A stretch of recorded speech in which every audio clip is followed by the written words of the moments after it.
Hello everyone, welcome to my channel. कैसे हैं आप सब? उम्मीद है आप सब बहुत अच्छे होंगे और मस्त होंगे।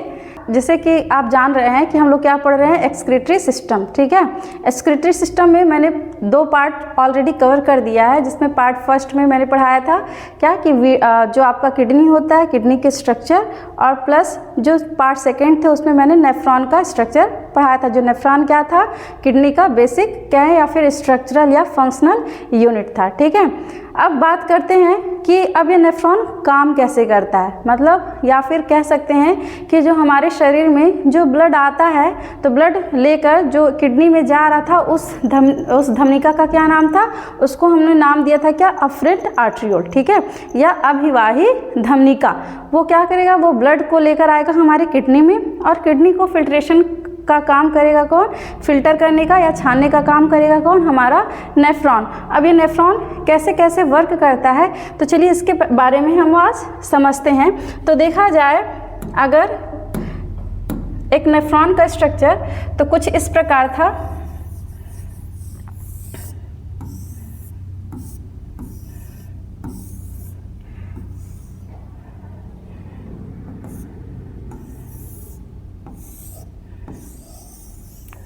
कुछ इस तरह से था।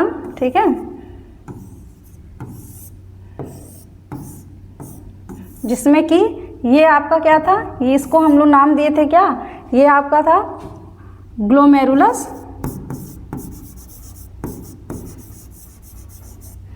और इसको बोलेंगे जो आपका ये कप लाइक स्ट्रक्चर है, इसको क्या नाम देंगे, इसको बोलेंगे बोमेन कैप्सूल।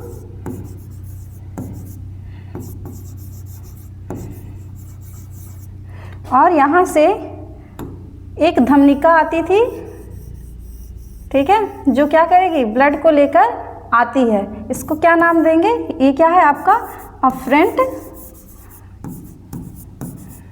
आर्टरियोल।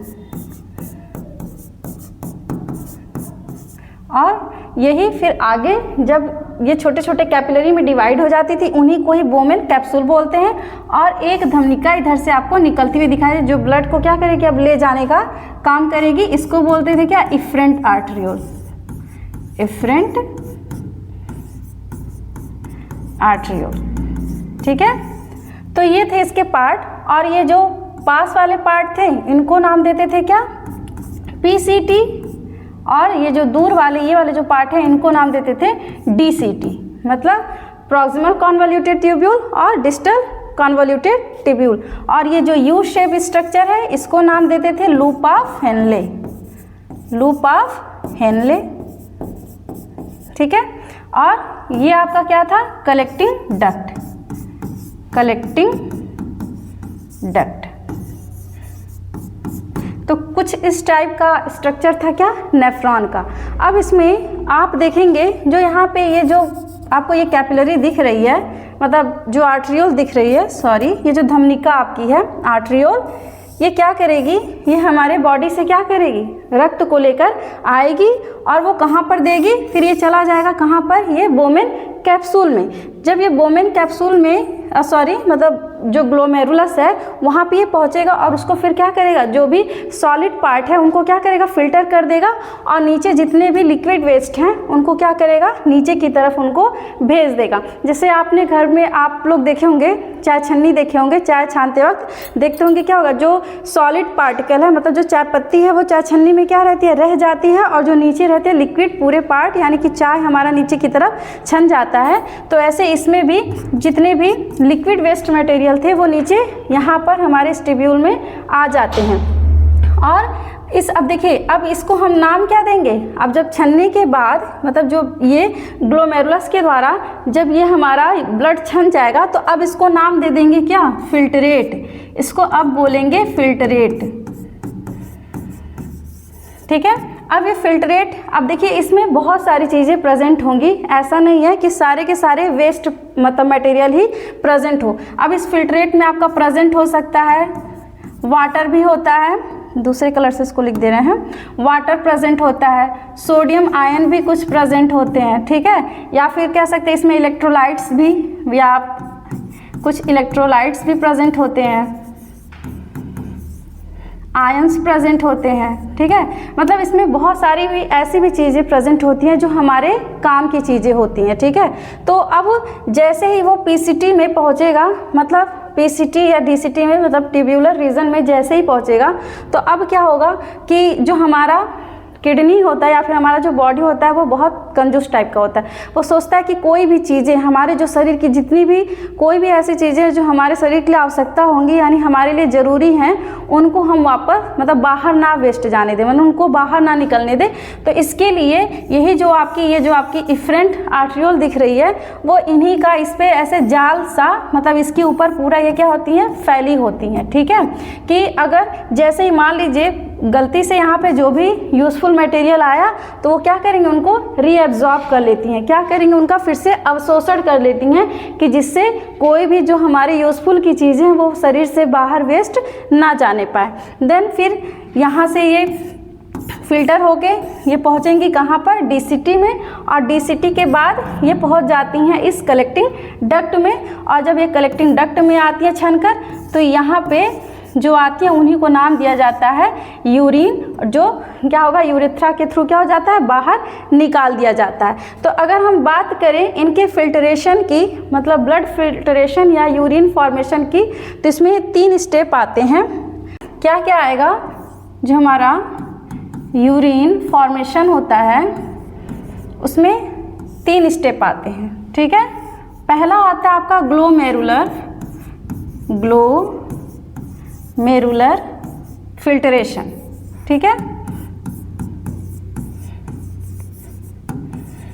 क्या आएगा, ग्लोमेरुलर फिल्ट्रेशन। दूसरा आता है ट्यूब्यूलर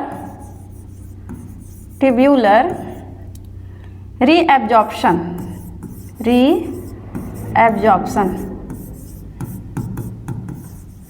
और तीसरा आता है आपका tubular filtration, again tubular filtration. अब इन्हीं 3 स्टेप को हमको एक एक करके समझना है कि कैसे होता है। तो देखिए, जो ग्लोमेरुलर फिल्ट्रेशन है, तो जब आप स्ट्रक्चर देखेंगे ग्लोमेरुलस का, जैसे मान लीजिए ये आपका ग्लोमेरुलस वोमेन कैप्सूल, ठीक है।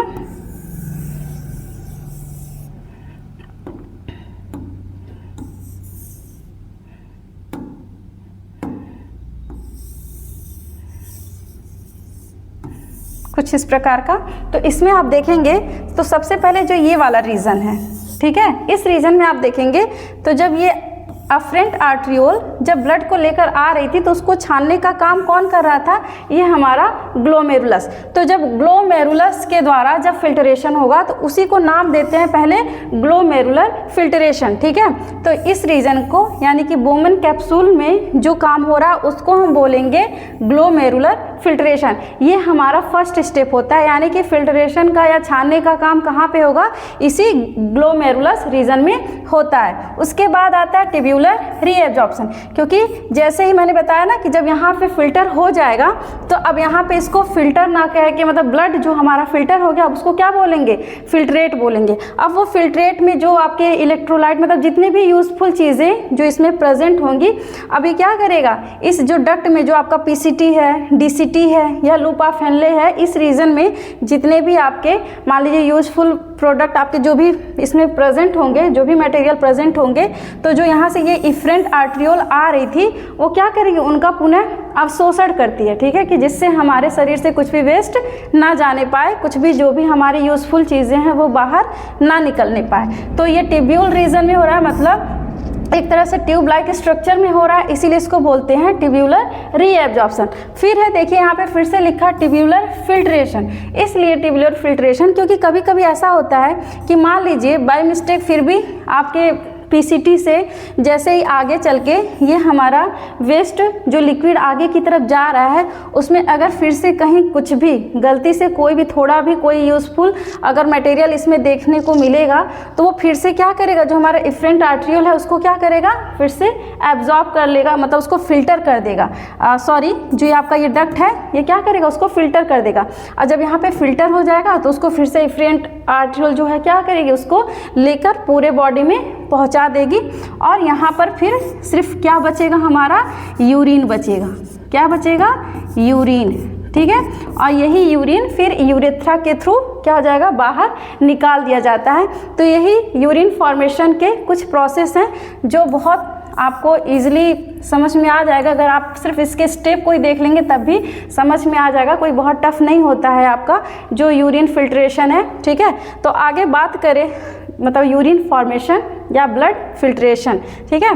तो कभी कंफ्यूज मत होइएगा प्योरिफिकेशन में और फिल्ट्रेशन में। अगर बात करेंगे कि ब्लड फिल्ट्रेशन की, क्योंकि देखिए ब्लड जो होता है उसका दो उसके प्रोसेस होते हैं। एक तो होता है ब्लड का फिल्ट्रेशन, ठीक है, और एक होता है प्योरिफिकेशन।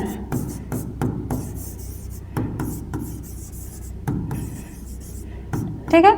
तो जो ब्लड का जो फिल्ट्रेशन का काम होता है वो करती है कौन, वो काम करेगा किडनी।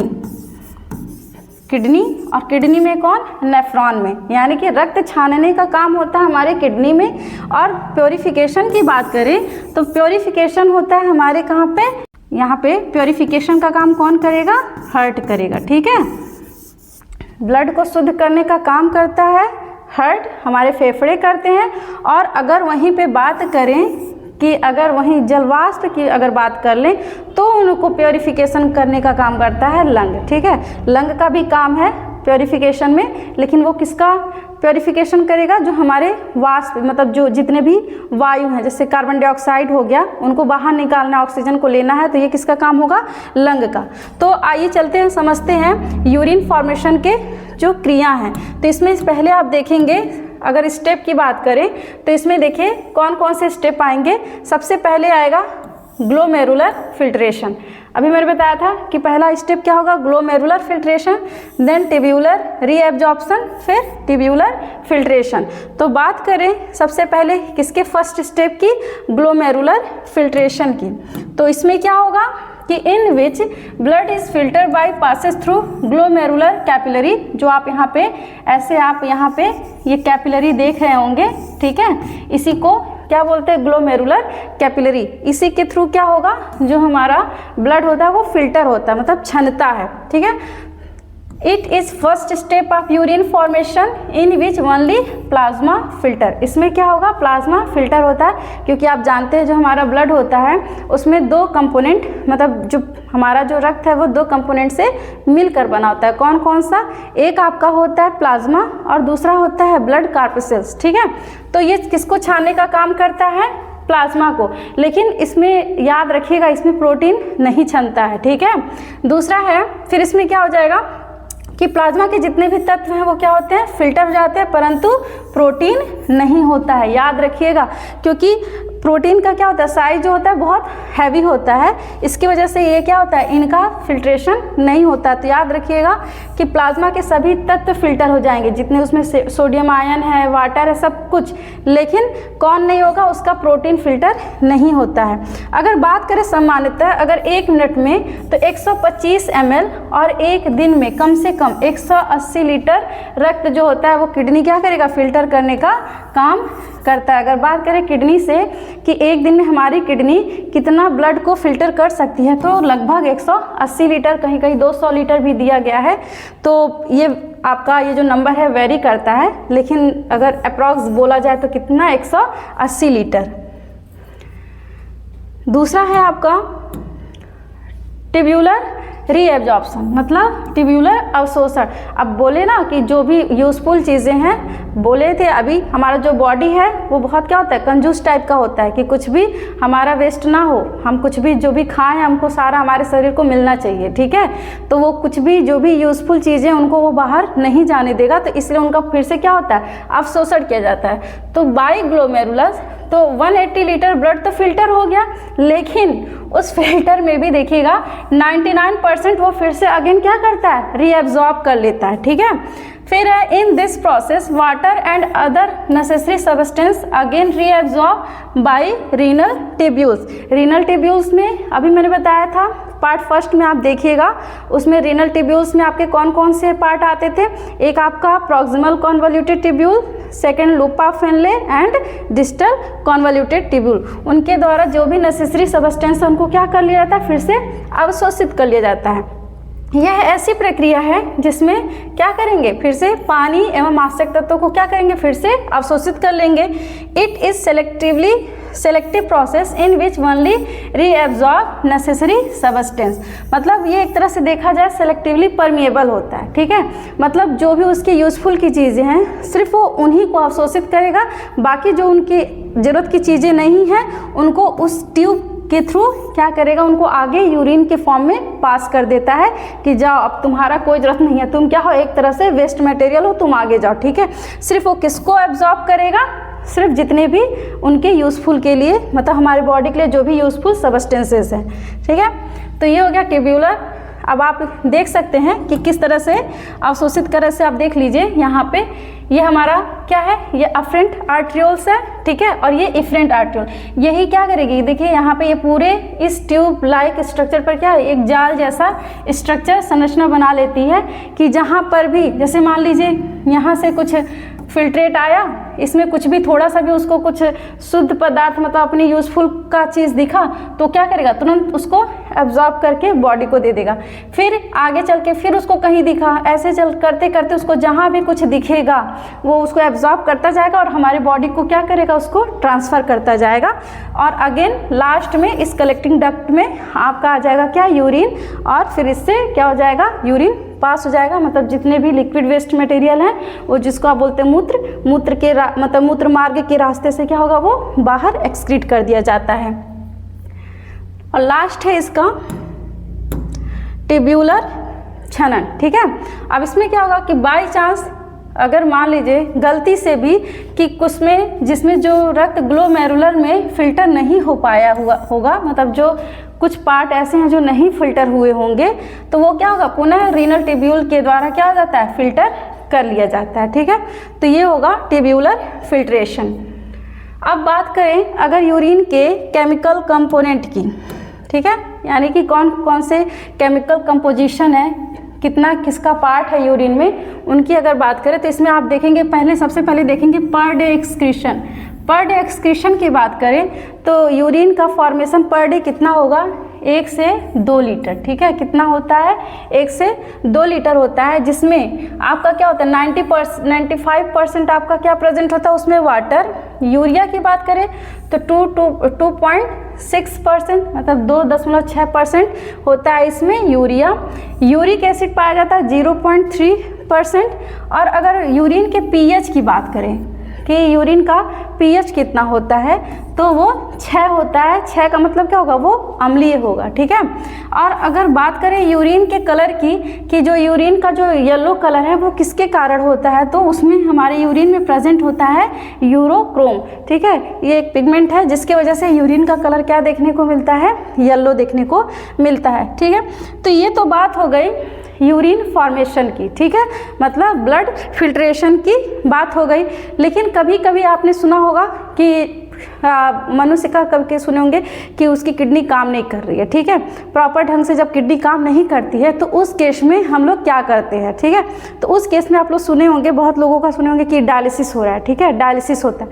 तो ये डायलिसिस क्या होगा, जैसे मान लीजिए आप यहाँ पे देख सकते हैं कि क्योंकि देखिए अब क्या होगा, किडनी का काम क्या होता है किडनी का काम क्या है? रक्त को छानने का काम करता है। मतलब जो किडनी का नेफ्रॉन है वो क्या करेगा? रक्त को छानने का काम करता है। तो उसमें जो आपके देखते हैं 2 नलिका आती थी, एक अफ्रेंट है एक इफ्रेंट है, ठीक है। तो जब वही जो किडनी है अगर वो प्रॉपर ढंग से काम नहीं करती है, मतलब ब्लड को जब नहीं छान पाती है, तो व्यक्ति को क्या कराया जाता है? डायलिसिस कराया जाता है। तो उसमें आप देख सकते हैं यहाँ पे ये व्यक्ति है, इनके हैंड को देख सकते हैं, यहाँ पे ये इनकी आर्टरी है और ये वेन है, ठीक है। तो इस वेन से आप देखेंगे पहले एक यहाँ पे एक पाइप जोड़ दिया जाता है, तो यहाँ से इनके ब्लड को क्या किया सक किया था, ले लिया जाता है, फिर इस डायलीटर में मतलब इस डायलाइज़र में क्या करेंगे? भेज देंगे। तो यहाँ से जब रक्त को लेकर कहाँ भेजेंगे? डायलाइज़र में। ये डायलाइज़र ही क्या करता है? उस रक्त को शुद्ध करता है। मतलब जो काम हमारे किडनी का है वो अगर किडनी नहीं कर पा रही है तो कौन करेगा? ये मशीन करेगा, ठीक है। तो ये जो मशीन है जिसका नाम है, इसमें क्या है? डायलाइज़र, उसमें भेज देंगे। फिर यहाँ से जब हमारा ब्लड शुद्ध हो जाता है तो अगेन इसको फिर से पंप करके फिर से देखिए आर्टरी में मनुष्य के भेज दिया जाता है, क्योंकि वेन में हमेशा कैसा होगा? अशुद्ध ब्लड, अशुद्ध आर्टरी के थ्रू फिर से मनुष्य के शरीर में पहुंचा दिया जाता है।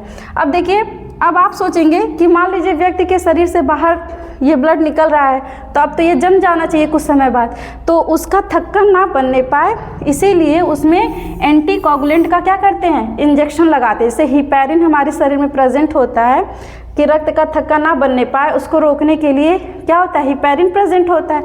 तो वैसे यहाँ पे भी बाहर से एंटीकोगुलेंट इंजेक्शन दे दिया जाता है, जिससे ये ब्लड बाहर होते हुए भी क्या होगा? जमेगा नहीं और फिर ये शुद्ध होकर फिर से व्यक्ति के शरीर में पहुंचा दिया जाता है। इसी को बोलते हैं क्या? डायलिसिस। डायलिसिस भी बोल सकते हैं प्लस हीमोडायलिसिस भी बोल सकते हैं। हीमोडायलिसिस क्यों? क्योंकि आखिर में ये हीमोडायलिसिस ये क्या कर रहा है? ब्लड का ही ना शुद्धिकरण कर रहा है, तो इसीलिए इसको क्या बोलेंगे? हीमोडायलिसिस, ठीक है। क्या बोलेंगे? Haemodialysis, okay. तो हीमो का मतलब हिम यानी कि ब्लड से रिलेटेड है।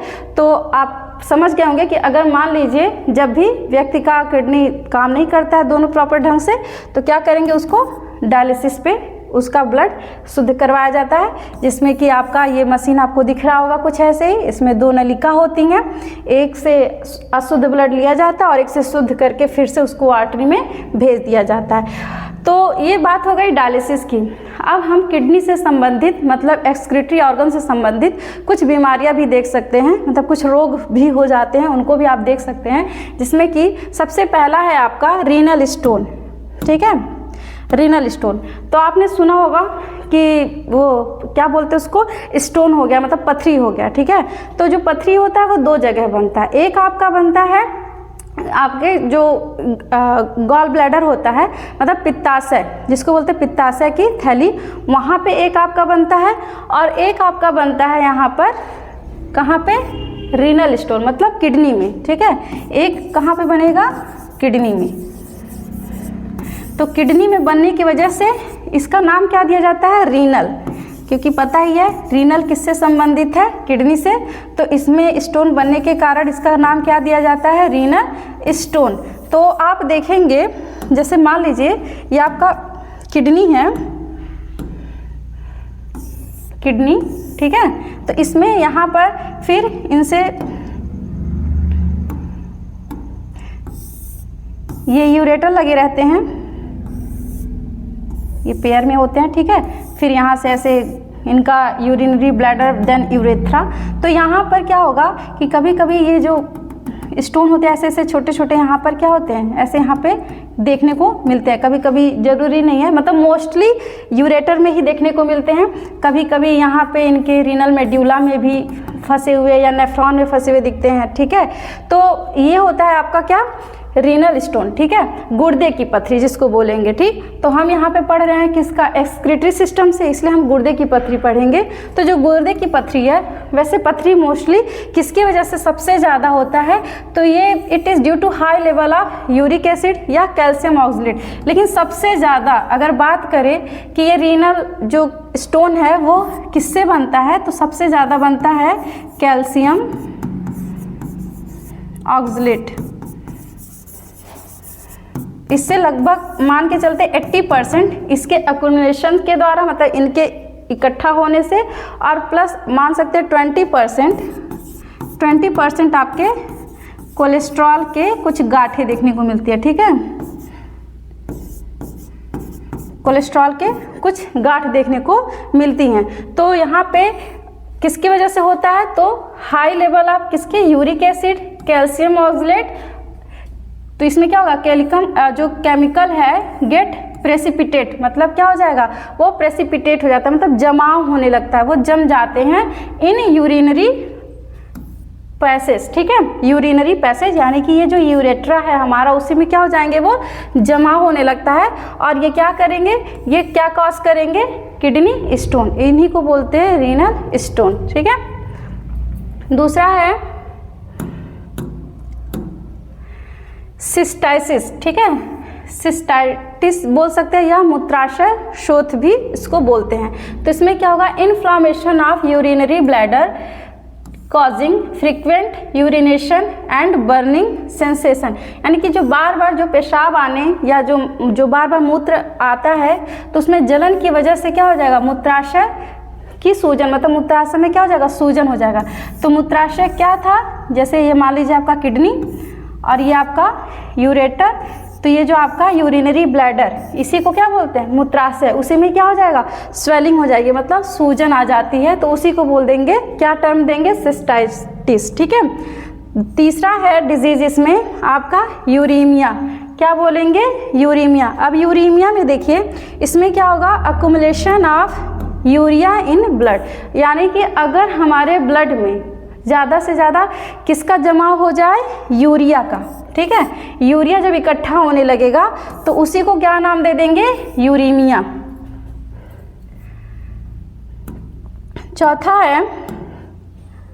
चौथा आप देखेंगे एल्ब्यूमिनेरिया। ठीक है, अब देखिए एल्ब्यूमिनेरिया हो गया, एक है कीटोन्यूरिया हो गया, एन्यूरिया हो गया।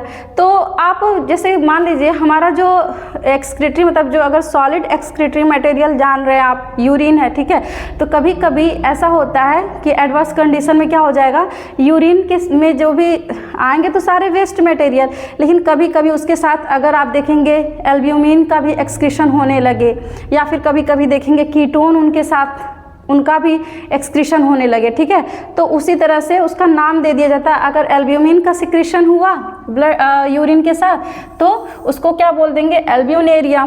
लेकिन अगर वही कीटोन का होगा तो उनको बोल देंगे कीटोन्यूरिया। तो अब एल्ब्यूनेरिया में देखें तो presence of albumin protein in urines, मतलब यूरिन में किसकी उपस्थिति देखने को मिलेगी, एल्ब्यूमिन प्रोटीन की। कीटोन्यूरिया में क्या होगा, presence of ketone bodies in urine, urine में क्या देखने को मिलेगा, कीटोन बॉडीज देखने को मिलेगा। अब देखिए एन्यूरिया मतलब कोई भी यूरिन फॉर्मेशन नहीं होगा, तो उस टर्म को देंगे एन्यूरिया, मतलब कोई यूरिन प्रोडक्शन नहीं हो रहा है, मूत्र उत्पादन ही नहीं हो रहा है, तो उस सिचुएशन में नाम दे देंगे एन्यूरिया। फिर है डायस्यूरिया। ठीक है, डायस्यूरिया में क्या हो जाएगा कि पेनफुल यूरिनेशन, कि कभी कभी मान लीजिए पेशाब करते समय क्या होगा, बहुत ज़्यादा जलन होता है, तो उसको बोल देते हैं क्या, डायस्यूरिया। एक आता है आपका ग्लाइकोस्यूरिया। ठीक है, तो ग्लाइकोस्यूरिया में क्या होगा, presence of glucose in urine, ये किससे रिलेटेड है, डायबिटीज़ से। तो डायबिटीज़ में आप देखते होंगे क्या होगा, उनके यूरिन में क्या प्रेजेंट होता है, ग्लूकोज। तो ग्लूकोज लेवल जब ज़्यादा हो जाएगा तो उसी को बोलते हैं ग्लाइकोस्यूरिया, वो टर्म है। ठीक है, डायबिटीज़ तो बीमारी हो गया, लेकिन अगर टर्म की बात करेंगे तो क्या देंगे, ग्लाइकोस्यूरिया, जिसको क्या बोलते हैं, डायबिटीज़ मिलिटस। ठीक है, और लास्ट है क्या आपका, हीमेटोन्यूरिया। देखिए अब हीमेटोरिया से भी समझ सकते हैं कि हिम मतलब ब्लड की उपस्थिति, किसकी उपस्थिति हो, यूरिन में ब्लड की उपस्थिति हो, तो उसको नाम दे देंगे हीमेटोरिया। ठीक है, तो presence of blood in urine, तो उसी को बोलेंगे हीमेटोरिया। ठीक है, तो आई होप आपको पूरा वीडियो शुरू से लेकर लास्ट तक समझ में आया होगा, और इसके तीनों के पार्ट आप लोग जो जितने भी 3 पार्ट बने हैं उसको आप लोग शुरू से लास्ट तक ज़रूर देखें, और हमारे चैनल को लाइक शेयर सब्सक्राइब करना ना भूलें। Thank you.